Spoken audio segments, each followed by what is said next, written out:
Saya kira sengaja atau tidak sengaja saya sendiri itu terinstall oleh Gontor, karena saya dalam pengalaman saya sampai umur 64 tahun itu saya memang selalu meletakkan diri di tengah-tengah. Meskipun saya tidak berpikir bahwa saya sanggup merekatkan umat, tapi nek sampean di tengah-tengah itu kok sing lor ngarani sampean kidul, sing kidul ngarani sampean lor, yang di timur menganggap kita ini barat, yang di barat menganggap kita ini timur. Jadi kita ini kalau mau suudon saya sama diri saya tuh sial terus. Sing NU ngarani aku Muhammadiyah, sing Muhammadiyah ngarani aku NU. Terus sing radikal ngarani aku liberal, sing liberal ngarani aku radikal. Terus saya dianggap kiai Islam klenik. Terus di lain pihak saya juga dianggap itu cuma Islam rasional, janun itu. Jadi bukan Islam syar'i tapi Islam akal-akalan saja. Jadi aku seneng mergo aku iki dituduh semuanya sehingga semua batal. Loh, ya apa sih aku iki, orang di Jakarta ada yang ngomong gini, MH itu sebenarnya oke loh, cuman sayang dia itu Syiah. Ono sing ngono. Bahkan ada seorang kiai NU di Jawa Timur yang sangat anti Syiah menyimpulkan di koran ditulis bahwa MH itu lebih berbahaya dari Syiah. Wis lah tepat. Sementara Syiah itu tidak pernah ngakui saya sebagai Syiah. Lha enak aku iki. Jadi aku iki di satu pihak diarani liberal, di lain pihak diarani Syiah. Mongko sing jenenge wong Syiah karo liberal iku adoh gak karu-karuan. Jadi aku iki sing ndek endi gitu. Nah, itulah nasib saya, itulah nasib Gontor sebenarnya. Kan gitu. Dan itu menyenangkan. Oleh karena itu kalau saya ngomong negatif ya saya itu tidak punya tempat, karena dimanapun saya tidak diterima. Meskipun saya dekat sama NU, saya tidak akan pernah diundang untuk ikut muktamar NU. Begitu juga Muhammadiyah, tidak akan pernah, tidak ada ceritanya saya diundang ikut muktamar Muhammadiyah. Menjadi pengamat pun tidak. Bahkan pengamat-pengamat dari Jepang, dari Jakarta yang diundang resmi oleh Muhammadiyah itu bertamu ke saya untuk tanya Muhammadiyah itu bagaimana. Kan gitu. Mergo aku luwih ngerti Muhammadiyah timbangane mereka. Terus aku ngomong lah kok ke aku yang diundang untuk menganalisis gitu loh. Lah kok ngubeng-ngubeng nang Jepang kait Jepangnya nang rene kan gitu. Dadi wong di dunya iki ancen senenge hubung-hubungan kaya ngono iku. Gitu. Nah, dari sini maka saya kira Gontor menjadi pedoman yang luar biasa. Jadi upamanya tadi yang berakhlak, berbudi tinggi, berbadan sehat, berpikiran luas, berpengetahuan luas, berpikiran bebas. Sebagaimana Cafat katakan, berpikiran bebas itu ya liberal. Ngaku aja, jadi liberal, Gontor itu liberal. Cuman tidak difahami oleh orang yang anti liberal sehingga tidak ada dalam daftar 20 kaum liberal Indonesia itu. Gontor lolos karena ngomongnya berpikiran bebas. Dan yang nuduh itu nggak ngerti bahwa berpikiran bebas itu liberal. Kan gitu. Jadi wong-wong itu anjane selalu ndelok label. Jadi nek wis sing didelok label gak jerone, sing didelok iku klambine gitu. Jadi dikit-dikit label, dikit-dikit label. Padahal saya itu radikal, dituduh radikal. Bener aku radikal, gendeng agak aku radikal untuk hal-hal yang saya harus radikal. Misalnya rabi, aku radikal. Dari kemungkinan 1000 wanita, aku mengambil 1 wanita, kan radikal itu. Mengorbankan 9.990, kurang radikal ya. Pas tidur sama istri radikal. Dan rabi itu konservatif, saya konservatif. Masuk rabi liberal. Terus kalau tonggo kono aku mulu ngodiluk ngono. Masuk ngono. Ijol-ijolan kunci ngono di hotel ngono. Ya saya liberal untuk posisi dan pekerjaan di mana saya harus liberal. Dan saya radikal ketika saya harus radikal.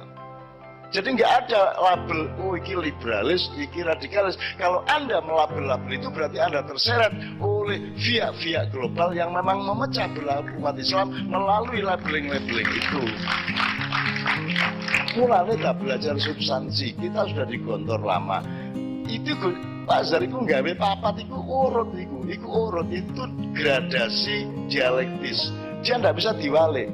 Ojo diwale, ojo berpikiran bebas kait berbadan sehat. Ya, coba sampai lihat kudu berbudi tinggi sik kan berbadan sehat. Iku karepe Pak Zan. Pokoke nek kira-kira budine gak tinggi aja sehat muga-muga lah ngono. Ngerepoti arek iki muga-muga lara, nek gak akhlake apik muga-muga loroan. Makanya berbudi tinggi dulu baru berbadan sehat. Bahaya nek berbudi gak tinggi badane sehat. Jadi sebenarnya itu mengandung doa, mudah-mudahan siapa saja yang budinya rendah awake loro-loro lah ngono. Jika teman-teman ngerepoti lah ngono karepe hasilnya. Kan begitu. Coba lihat urutannya itu secara sebab akibat, ulang-alik. Ketiga baru berpengetahuan luas. Kalau kamu sudah berakhlak mulia, terus badanmu sehat, berarti kamu punya akses yang baik dan akan punya akibat yang baik kalau berpengetahuan luas. Kan gitu. Nah, berpengetahuan luas ini ngerti lah. Mazhab-mazhab sembarang ngerti lah ngono. Ngrungokno yastami'unal qaul ayat tabiuna asanahum. Dadi gelem ngrungokno sembarang. Sopo yang ngomong dirungokno kabeh, setan dirungokno, iblis dirungokno, kabeh dirungokno, tapi ya tabiu asanahum, dia ambil yang terbaik. Nah, dia tahu yang terbaik karena sudah memenuhi syarat kesehatan karo akhlak mulia tadi. Nek wong gak sehat iku rasa-rasa milih.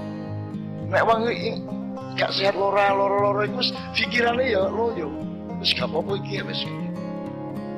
Maka setelah ada dua satu baru dia berpikiran berpengetahuan luas sehingga dia tegak dan tangguh untuk menampung pengetahuannya luas, sehingga kalau dia sudah punya ketangguhan itu dia boleh berpikiran bebas.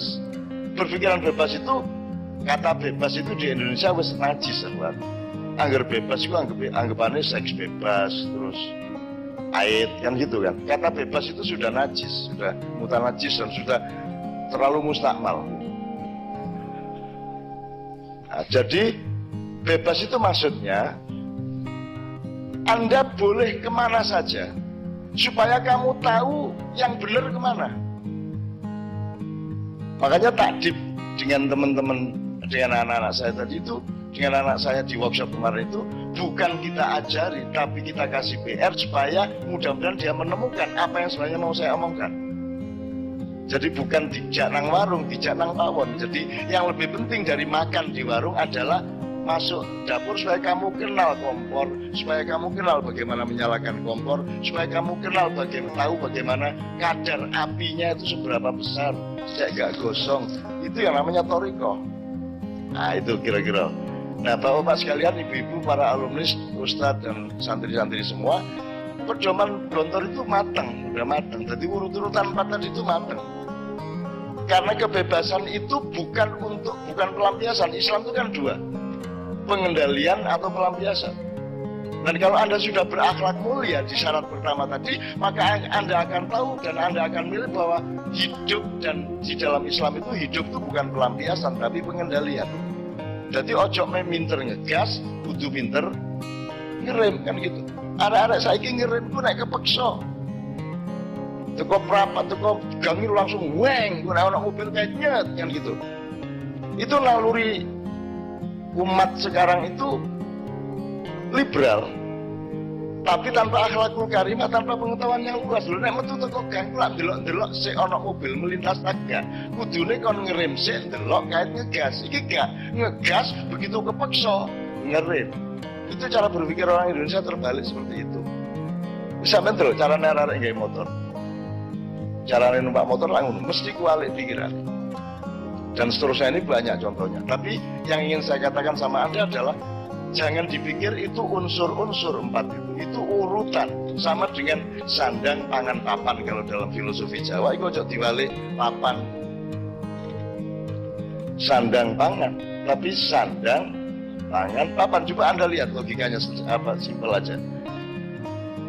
Yang ketiga dan kedua dulu. Pangan, papan. Milih mana Anda tidak punya rumah apa tidak bisa makan. Mending wis gak mangan gak apa-apa anggar duwe omah, apa wis gak apa-apa wis gak duwe tempat kos gak apa-apa anggar iso mangan. Sing ndi? Lebih penting makan daripada tempat tinggal, betul enggak? Tapi sing 2 dan 1, lu kan katanya iya apa? Wis gak apa-apa muda anggar iso mangan. Apa Apa gak mangan gak apa-apa rek anggere iso katokan kan gitu. Karena kalau sandang itu martabat. Sandang itu dodot kiro itu martabat. Kalau di Quran cepat nisa hukum ni libasun lakum belum. Hunna libasun lakum. Jadi bojomu itu pakaianmu. Jadi dia adalah pelindung martabatmu. Jadi sandang itu martabat. Makanya dodot iro kumitir bedaing pinggir. Maksudnya kainnya orang sekarang itu lengkap tapi bedah. Nah bedahnya ini gila. Ustadzah harus kalian mulang dengan bedah ini. Atau tukang jahit itu pramugari. Berukut sampai gini. Tapi bedah ini. Lagi Sidratul Muntaha ini lah terancam gini jalan. Gitu. Lah saiki bahkan ikut nyejo ya Pak, dibedah iku nyejo saiki bahkan disuwek-suwek. Mulane aku seneng delok arek lanang sing suwale disuwek kene iki. Slamet sing ngono iku lanang, aku bersyukur. Lah nek wedok kan gitu. Terus dibedah-bedah iku jine nek kene iki. Aku seneng mergo lanang gitu ono sing tertarik karo dengkulmu gak tertarik. Makanya ada pedoman di sini nih malam hari ini Mbak Nia, Mbak Yuli tidak mungkin pentas di sini karena prinsipnya adalah kalau wanita tampil laki-laki tidak boleh lihat. Tapi kalau laki-laki tampil wanita boleh melihat. Apa sebabnya? Lah apa menarike nek lawang lanang iki? Delok-deloken mentel ngono mek lanang iku. Mulane aurat wanita lebih lengkap untuk ditutupi daripada lanang. Lah nek wong lanang dikai prinsip aurat kaya wong wedok lah sia-sia lah kaya apa gitu malah sing tertarik lah karo garismu iku. Oh wong yo korengen belang gak karuan iki kalau sing tertarik nek wong wedok kudu ditutupi. Makanya ada prinsip malam ini besok malam baru Mbak Nia Mbak Yuli bisa ikut pentas di Antingan. Malam ini tidak boleh karena mereka keindahan, kita akan keburukan. Nah, gitu. Keburukan lihat keindahan bahaya, tapi kalau keburukan keindahan melihat keburukan tidak ada masalah kan, karena dia sudah indah. Nah, jadi mohon maaf malam ini aku urut-urutan ini temenan deh. Dan itu makanya nanti saya minta 3 orang lagi alumnus, ustadz sama santri 3 orang lagi untuk soal urut-urutan ini. Silakan maju siapa saya kasih PR sambil Anda mikir kita kasih 1 lagu. Apa Pak Helmi? Kalau yang sifatnya urutan aja. Surat An-Nas, surat terakhir dalam Al-Quran. Saya bacakan. Bismillahirrahmanirrahim. Qul a'udzu birabbin nas, malikin nas, ilahin nas, min syarril waswasil khannas, alladzi yuwaswisu fi sudurin nas, minal jinnati wan nas. Oke, saya ambil ayat pertama dok. Apa urut-urutane kok Rabbun se, terus mari ngono malikun, mari ngono ilahun. Iki apa karepe Gusti Allah? Ini satu konsep sosial. 3 ayat pertamanya. 3 ayat. Oh 3 ayat pertama ya. Oke, 3 ayat pertama. Jadi urutannya kan tidak kula'udhu bi ilahin nas laga. Tidak kula'udhu bi malikin nas, tapi kula'udhu bi rabbin nas. Ini hubungannya sama tadi. Sama-sama konteks urutan ini tadi. Kenapa kok Rabbun dulu, baru Malikun, baru Ilahun? Ini aku seneng ya kalau sampean ini seneng. Sip ya. Ya. Yes, sip. Oh, aja sekolah sampean sekolah. Kayak apa ngarai